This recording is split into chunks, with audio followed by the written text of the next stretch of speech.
कह रही हैं कि उनका इस्लाम सनातन इस्लाम है, एक पंथ है, जैसे अनेक पंथ हैं हिंदू धर्म में सिख पंथ है, बौद्ध पंथ है, ऐसे ही वो इस्लाम को भी एक पंथ मानती हैं। नहीं, वो सीरियस है। मैं कभी जी मेरी प्यारी करता हूँ। प्यारी बहन सुबी पे हँस नहीं सकती, क्योंकि मैं नहीं, जानती हूँ तो वही कि प्यारी बिटिया प्लीज़ हो रहा है, सुनिए, प्यारी बहुत सी बहुत बिटिया है, पर सिंसियर बिटिया है उसकी और मेरी बहुत जानकारी प्यारी है बिटिया, मेरी बहन, मेरी बिटिया, जो भी वो खुद को माने मेरे लिए। दीदी बोलती है तो मैं छोटी बहन ही बोलूँगी। तो I take her with utter seriousness, but please take it and then we will take some ji, questions after you have. Uh, मैं इसको मैं इस पर बात करता हूँ। अफगानिस्तान में जिस समय पाकिस्तान में इंटरवीन कर रहा था और अमेरिका ने टेक ओवर कर लिया था, तो उन्होंने 2 हल निकाले थे। एक गुड तालिबान और बैड तालिबान। साहब, ये गुड तालिबान क्या होता है? ये गुड कैंसर और बैड कैंसर कैसे होता है? जो एपोस्टेट इमाम कह रहा है बिल्कुल ठीक कह रहा है, सुबह गलत बोल रही है। इस्लाम 2 टूक बात है, एक शेप है। आप इसे कमल माने या इसे कांटा माने, ये ऐसा है कि जो मोहम्मद को पैगंबर नहीं मानता, जो अल्लाह को नहीं मानता, जो उसमें शिर्क करता है, शिर्क भी वो जो उनकी मर्जी हो, उसमें हजारों हजारों फरिश्ते वगैरह वगैरह अंडमंड बेसिक पैर की बातें होंगी, उसमें कोई दिक्कत नहीं। मगर अगर आप उससे इतर कुछ सोचते हैं तो आप काफिर हैं। अल्लाह, अब तो ये लगभग तय है, और जो एपोस्टेट इमाम जैसे बहुत हजारों लोग जो ये कहते हैं कि अल्लाह तो मोहम्मद की फेक आईडी थी, उसने अपने हिसाब से, क्योंकि मोहम्मद की पर्सनल लाइफ में अल्लाह की क्या दिलचस्पी होगी? 100 से 400 करोड़ लोगों की हमारी गैलेक्सी, और कितनी ट्रिलियन गैलेक्सी हैं, इसका कोई हिसाब नहीं है। हमारी गैलेक्सी में 100 से 400 ट्रिलियन तारे हैं, उसमें एक पृथ्वी बनाता है अल्लाह, उसमें एक दीन बनाता है, उसमें एक पैगंबर तैनात करता है, और पैगंबर की मर्जी के खिलाफ कुछ होता है तो वो गले काटने में लग जाता है, उनको जहन्नम में झुलसाता है। इन बातों को कौन मानेगा? उसकी पर्सनल लाइफ की, उसे किसी लौंडी के साथ सोना है और किसी के साथ कुछ करना है, अपनी बोले बेटे मुतबन्ना जैद की बीवी जैनब के साथ सेक्स करना है, 6 साल की बच्ची के साथ सेक्स करना है, तो अल्लाह की आयतें उतर आती हैं। ये कोई बातें हैं? कौन मानेगा इसको? तो ये गुड तालिबान और बैड तालिबान, ऐसे गुड इस्लाम और बैड तालिबान और सनातनी तालिबान इस्लाम ढूंढना, ये ऐसा ही है कि आप अपने आप को गलतफहमियों में डाल रहे हैं। ये आप पूरी बात कहने में सुबह तेरी बात से कहाँ एतराज है? तो जहां मर्जी आए बात करेंगे, सारी दुनिया से उलझते हैं, तो बच्चा है बेटा हमारा, कोई बात ही नहीं। मगर जो सच है वो बोलने दे, कि जो कागज पर दर्ज है कि जो मोहम्मद को पसंद नहीं वो अल्लाह को पसंद नहीं। 25% चौथाई लौंडियां, आप कल्पना करें, ये कहा जाता है 13 औरतें, इनमें से 9 औरतें ऐसी हैं जो विधवा थीं जिनसे मोहम्मद ने शादी की। ये नहीं बताया था कि मोहम्मद ने ही इन्हें विधवा बनाया था, उसके साथियों ने माना था। जिस दिन उस औरत के पति को, उसके भाई को, उसके पिता को मारा गया, उनको पब्लिक प्लेस पे रेप किया गया। ये सारी बातें नहीं छिपाई जाती हैं। ये सारा का सारा एक माफिया है। इस माफिया में आप कहेंगे ये गुड माफिया है, बैड माफिया, इसका कोई मतलब नहीं, क्योंकि डूज और डोंट्स बड़े क्लियर हैं। आपकी कसौटी साफ है कि इससे इधर ये कुफ्र है और इससे इधर ईमान है। ईमान गलत है या कुफ्र सही है, या कुफ्र गलत है ईमान सही है, ये तय इस पर होगा कि ह्यूमैनिटी की शर्तें क्या हैं। इस पर नहीं तय हुआ कि फलानी किताब में क्या लिखा है, वेद में क्या लिखा है, और कुरान में क्या लिखा है, और तौरा में क्या लिखा है, बाइबल में क्या लिखा है। आप और मैं अपोस्टेट इमाम इसलिए कि मुझसे कमजोर है या मुझसे ताकतवर है, वो बादशाह में गुलाम हूं, तो मेरे अधिकार उससे कम नहीं हो जाएंगे। सुबुई खान लड़की है, मैं पुरुष हूं, इसलिए मेरे अधिकार उससे ज्यादा होंगे? नहीं, हम सबके अधिकार बराबर हैं। जो सोच इस सुबुही को नाकसुल अक्ल बताती है, इसे गधा बताती है, वो सोच हमेशा के लिए त्याज्य है। और मैं हवा में नहीं बात कर रहा हूं, एपोस्टेट मेरी बात की तायद करेगा। किसी औरत को यह कहना कि उसकी गवाही पूरी नहीं है, पिक्चर सुनाता हूं। पाकिस्तान के शायर का शेर है, खदीजा पूरी गवाही थी जिस मोहम्मद की, खदीजा पूरी गवाही थी जिस नबूवत की, उसी ने आधी गवाही का हक दिया उसको। खदीजा है जिसने कहा कि तुम पैगंबर हो। अगर औरत की गवाही आधी सच है तो खदीजा की गवाही की वजह से मोहम्मद पैगंबर नहीं ठहरता। ये गलत चीजें कैसे चलने दी जा सकती है?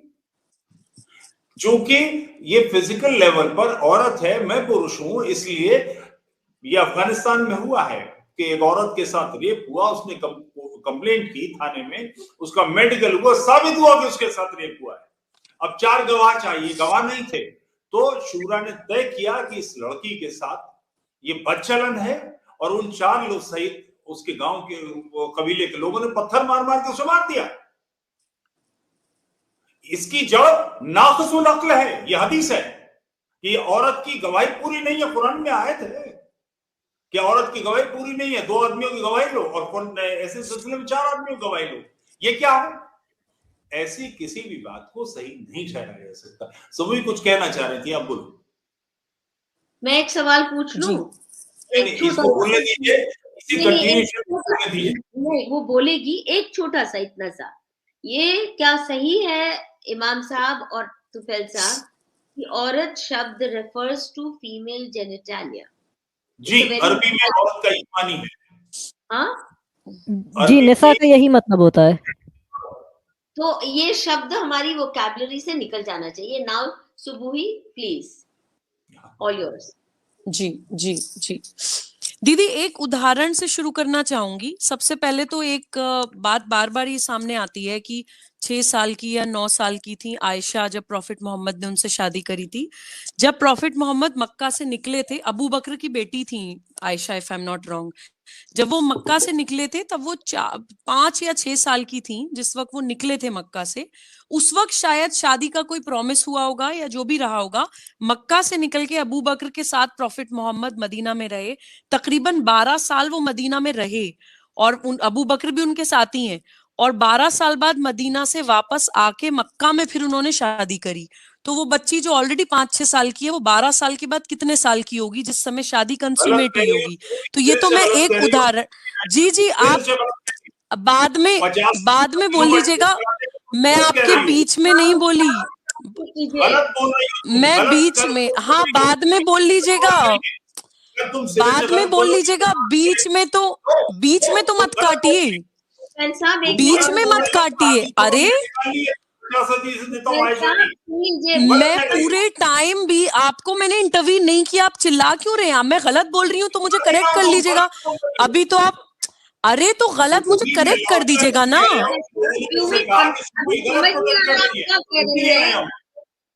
अरे करेक्ट कर दीजिएगा, इंतजार तो कर लीजिए, करेक्ट कर दीजिएगा। अभी आप बेटी बोल रहे थे, अब आप बीच में काट के चिल्ला के काट रहे हैं। बेटी गलत बोलेगी, झूठ बोलेगी तो एतराज करूंगा। हाँ, तो आप जब मेरी बात खत्म होगी तो आप अपना तर्क दे दीजिएगा, जब मेरी बात पूरी होगी तब अपना तर्क दे दीजिएगा। जी जी दीदी, मैं एक सवाल ये पूछना चाहती हूँ, मैं ये सवाल पूछना चाहती हूँ कि प्रॉफिट मोहम्मद की ये गुस्ताखी हमें कहाँ से पता चल रही है?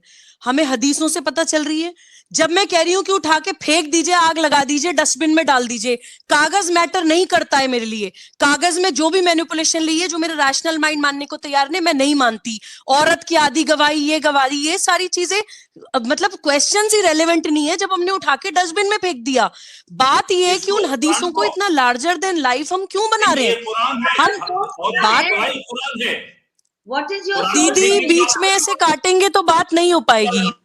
दीदी ऐसे बीच में काटेंगे तो बात नहीं हो पाएगी। मैं किसी के बीच में नहीं बोल रही हूँ, मैं शांति से बात सुन रही हूँ।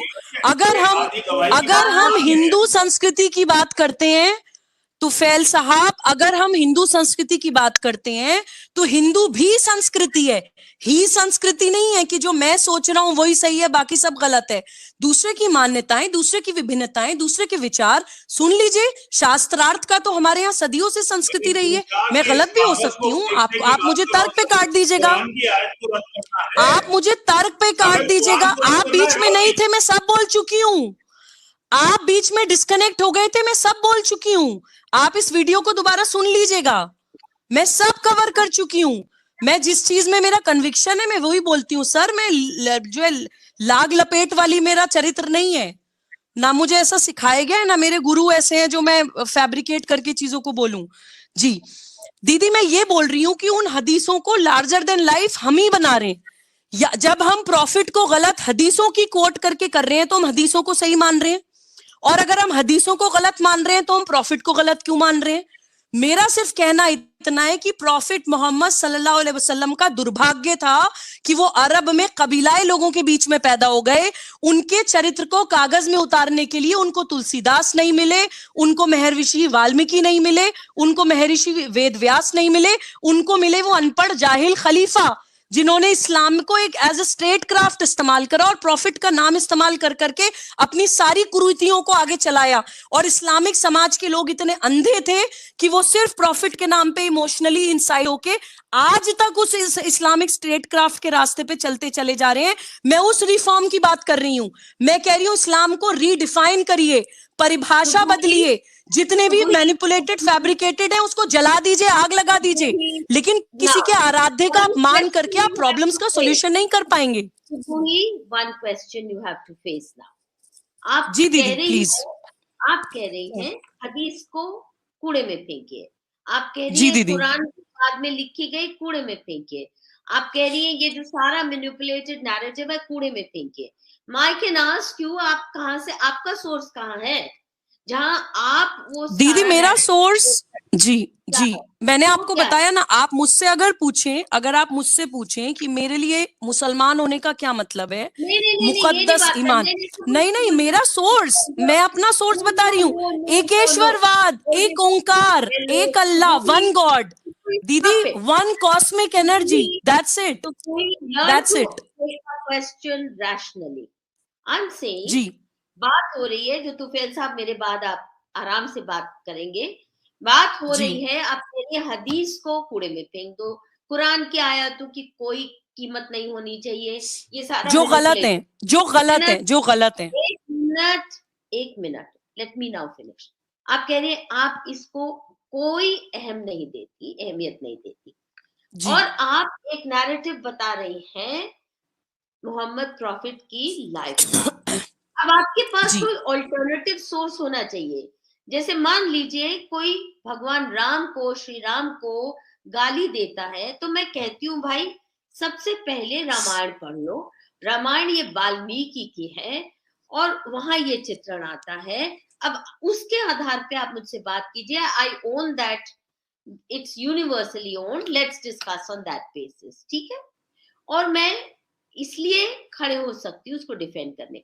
आपके पास कोई ऑल्टरनेटिव सोर्स होना चाहिए जिसके आधार पे आपका जो नैरेटिव बन रहा है, जिसको आप सनातन इस्लाम कह रही हैं, उसका कोई तो ऑथेंटिक सोर्स होना चाहिए ना। वो है क्या आपके पास? How do you know she was 12 year, I mean वो 6 साल या 9 साल की नहीं थी? क्या सोर्स है आपके पास कि वो 19 साल की थी? कोई सोर्स होना चाहिए ना आपके पास। जी दीदी, सबसे पहले तो मैं ये बोलना चाहती हूँ कि मेरे लिए जो सोर्स है जहां मैं पैदा हुई हूँ, अगर आप सनातनी मुसलमान वाले कॉन्सेप्ट की सोर्स मुझसे पूछें तो मेरे लिए वो रसखान की जिंदगी मेरे लिए वो सोर्स है, मेरे लिए रहीमदास की जिंदगी वो सोर्स है, और उनके जीवन को ही मैं सिर्फ शब्द देने की कोशिश कर रही हूँ। मेरे लिए वो सोर्स है जिस जमीन में मैं पैदा हुई हूँ, जो मेरी जेनेटिक बिलोंगिंग है, वो मेरे लिए सोर्स है, वो मेरे लिए प्रॉफिट्स हैं, वो मेरे लिए मैसेंजर्स हैं, वो मेरे लिए सोर्स हैं। दूसरी बात, कुरान को अगर हम बोलते हैं कि मैनिपुलेशंस हुई है तो अल्टरनेटिव क्या होना चाहिए उसका, उसके ऊपर मैं जरूर बोलना चाहूंगी। जैसे मैंने अभी पहले भी बोला था जब तुफैल साहब नहीं थे, कि प्रॉफिट मोहम्मद के टाइम पे कुरान कंपाइल नहीं हुआ, उनकी डेथ के बाद जब खलीफाओं के टाइम पे कुरान कंपाइल हुआ, पहले अबू बकर ने किया, उसके बाद उमर ने किया, तो जो थर्ड कैलिफ थे उन्होंने अपने से पहले के 2 कैलिफ्स के कुरान की 500 कॉपीज को अपने सामने लग के आग लगा दी थी और बोला था मैं जो कंपाइल करूंगा वो माना जाएगा। तो ये मैं डेफिनेटली मानती हूँ कि उसमें कुछ ना कुछ मैनिपुलेशन या कुछ ना कुछ उसके अंदर बदलाव होने की पॉसिबिलिटी हमेशा से रही है। और हजरत अली जो प्रॉफिट मोहम्मद सल्लल्लाहु अलैहि वसल्लम के रियल डिसेंडेंट थे, जिनका को एक्चुअली में उनकी लेगेसी संभालनी चाहिए थी, जो प्रॉफिट की डेथ के बाद 25 साल तक घर से बाहर नहीं निकले, नमाज भी वो अपने घर में पढ़ते थे, उनकी बात कोई करता नहीं है। हजरत अली ने भी एक कुरान की कंपाइलेशन करी थी, वो किसी भी खलीफा ने मानने से इनकार कर दिया था। वो कुरान की कंपाइलेशन कहाँ है? वो इस्लामिक सोसाइटी को, मुस्लिम स्कॉलर्स को आगे आके ढूंढनी चाहिए। हजरत अली के हाथ की एक कुरान की मैन्युस्क्रिप्ट है, वो कहीं ना कहीं छुपी है, वो कहीं ना कहीं प्रेजेंट है, उसके ऊपर मुसलमान समाज को मनन करना चाहिए, उसको ढूंढना चाहिए। हम ये बोल दें कि इस्लाम ही गलत है या कुरान ही गलत है या प्रॉफिट ही गलत है, उससे सोल्यूशन नहीं होगा। ऑल्टरनेटिव सोर्स हम लोग मिलकर ढूंढें। अगर किसी समस्या का समाधान ढूंढना है तो आरोप प्रत्यारोप करने से नहीं होगा, या किसी की रिलीजियस फीलिंग्स हर्ट करने से नहीं होगा। मैं सिर्फ इतना कहना चाह रही हूं, जो गलत फैब्रिकेटेड सोर्सेज हैं, हम उनको लार्जर देन लाइफ बना के सिर्फ और सिर्फ किसी का प्रतिकार कर रहे हैं। हम सिर्फ प्रॉब्लम को उठा रहे हैं, उस प्रॉब्लम का सोल्यूशन क्या है उसकी तरफ हम बात नहीं कर रहे हैं। इतना मैं बोलना चाहती हूँ। चलिए, पर कम से कम वो पढ़ तो लें जिनको अथॉरिटी माना जाता है। तो फिर साहब, यू कम इन नाउ, और उसके बाद इमाम साहब। My mother handed me over to him, and at the time I was girl of 9 years of age. Sahih al-Bukhari, volume 5, book 58, number 234. फिर हदीस आ गया दीदी, फिर हदीस आ गया। तो कहाँ जाए? मैं तो बुखारी को, दीदी मैं तो बुखारी को पहले ही डिस्कार्ड कर चुकी हूँ, बोल के कि 98% उन्होंने मैन्युस्क्रिप्ट्स उनके पास, उन्होंने आग लगा दी, सिर्फ 7000 समथिंग ली। कौन भरोसा करेगा उस आदमी पर? मैं तो पहले ही डिस्कार्ड कर चुकी हूँ। वही, मैं इस बात से सहमत हूं और मैं इस बात को भी मानता हूं और इस बात को जानता हूं। ये कह रहा हूं, ये सारी चीजें एक ऐसा शख्स जिसके अंडरस्टैंडिंग मोहम्मद पढ़नी चाहिए आपको। मैं सभी दुनिया के लोगों से कहता हूं, ये अरबी में, उर्दू में, इंग्लिश में, हिंदी में, बंगाली में, मलयालम में, दुनिया भर की भाषाओं में फ्री डाउनलोड की जा सकती है। अंडरस्टैंडिंग मोहम्मद बाय अली सीना। मोहम्मद की जिंदगी को समझिए तो आपको पता लगेगा कि ये किस तरह का शख्स था, क्या उसने बीमारी क्या किया है। सवाल इसका नहीं है सुबुही क्या मानती है और तुफैल चतुर्वेदी क्या मानते हैं और अपोस्टेट इमाम क्या मानते हैं और मधु किशोर क्या मानती है। मुद्दा ये है कि मोहम्मद को मानने वाले क्या मानते हैं। वो लोग जो 9/11 के लिए निकलते हैं वो क्या मानते हैं, जो अफगानिस्तान में हंगामा कर रहे हैं वो क्या मानते हैं, जो एक शख्स को उसके ऑफिस से खींच के जिंदा जला देते हैं वो क्या मानते हैं। मुद्दा ये बिल्कुल नहीं है कि सुबुही क्या मानती है। सुबुही तो शिया लाइन को टो कर रही है। अली ने, देखिए आपने मुझे भी खंड में बांट दिया, आपने मुझे भी एक बॉक्स में फिट कर दिया, आपने मुझे भी बॉक्स में फिट कर दिया। तुमने जो बात कही कि वो हजरत अली ने हाथ का लिखा कुरान था, अली का लिखा कुरान कल्बे जब्बास से, कल्बे अली से, इनसे ज्यादा तुम्हारे पास तो नहीं हो सकता। वो कहते हैं कि कुरान कोई लिखित नहीं है, अली का लिखा हुआ कोई कुरान उपलब्ध नहीं है। ये बात सिरे से गलत है। अब वो चीज खत्म हो चुकी है। वो ये मानते हैं जो शिया लीडर्स हैं, जो बड़े लीडर्स हैं, और उनका ये कहना है कि नहीं है। ये बात इमाम बुखारी, आयतुल्लाह खुमैनी से बड़ा कोई शिया हिंदुस्तान का तो नहीं अपने आप को क्लेम कर सकता। इसने 70 की एज में 13 साल की लड़की से शादी की, चूंकि मोहम्मद की सुन्नत है। ये हदीस, ये उसका स्टेटमेंट है। किसी भी और लड़की बच्ची के साथ शादी की जा सकती बशर्ते वो मर्द का वजन बर्दाश्त कर सके।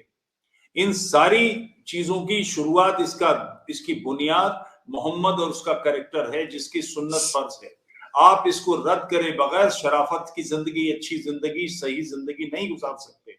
आप कहेंगे कि उसको दोबारा ट्विस्ट कीजिए, तो उसके मानने वाले तो ये मानते ही हैं। आप उसको कैसे रद्द कर देंगे और मैं कैसे रद्द कर दूंगा? एक 70 साल का आदमी एक 13 साल की बच्ची के साथ शादी करता है, 2 साल 3 साल के बाद मर जाएगा। आप हदीस को रद्द कर दीजिए, इससे क्या फर्क पड़ता है? कुरान तो है, कुरान में भरा पड़ा है। नाक़िसुल अक्ल के बारे में औरत की गवाही, 2 लोगों की गवाही लो, ये तो कुरान में ही है। आप इसको कैसे रद्द करेंगे? और अगर आप कुरान को रद्द करें तो जीती रहिए बिटिया, यही तो दिन चाहते हैं हम कि मुसलमान इस दीन को पूरी तरह से रद्द करते हैं, ह्यूमैनिटी को माने, मानवता को माने कि जो आप और मैं बराबर हैं, कि आप औरत हैं और मैं मर्द हूं, या आप स्त्री हैं मैं पुरुष हूं, इसलिए आपके अधिकार मुझसे कम है, ऐसा नहीं है। मेरी बिटिया नहीं, आप मेरी बहू भी हो सकती है, मेरी बहन भी हो सकती है, मेरी माँ भी हो सकती है। हर स्त्री में हर प्रकार से स्त्री के पुरुष के हर का अधिकार बराबर होने चाहिए। ऐसी जो सोच ही कहती है कि ये दो लोगों की गवाही एक के बराबर हो। मैं एक वाकया आपको सुनाता हूं, जान के आपको अच्छा लगेगा।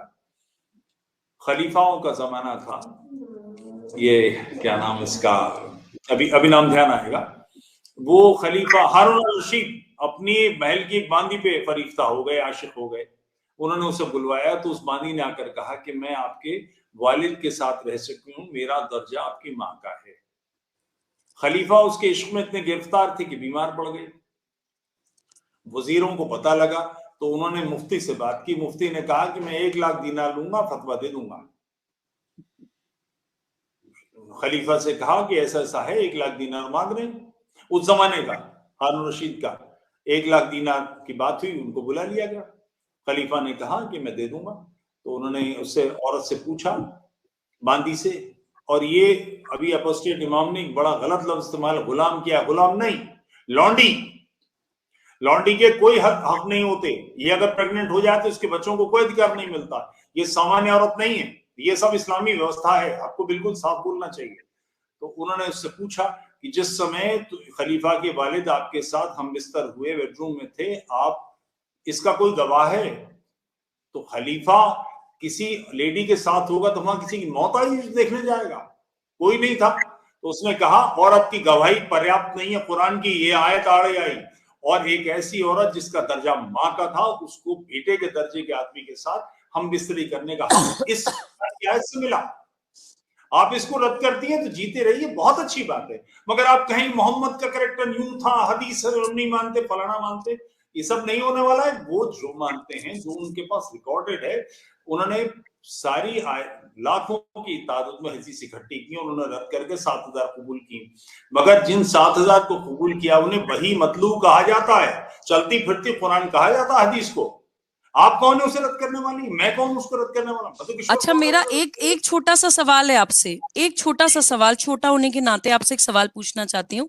आप बीच में, क्योंकि थोड़े समय नहीं थे जब मैंने, जी कोई दिक्कत जी, नहीं, मैं एक सवाल आपसे पूछना चाहती हूँ, आप बीच में थोड़े समय थे नहीं।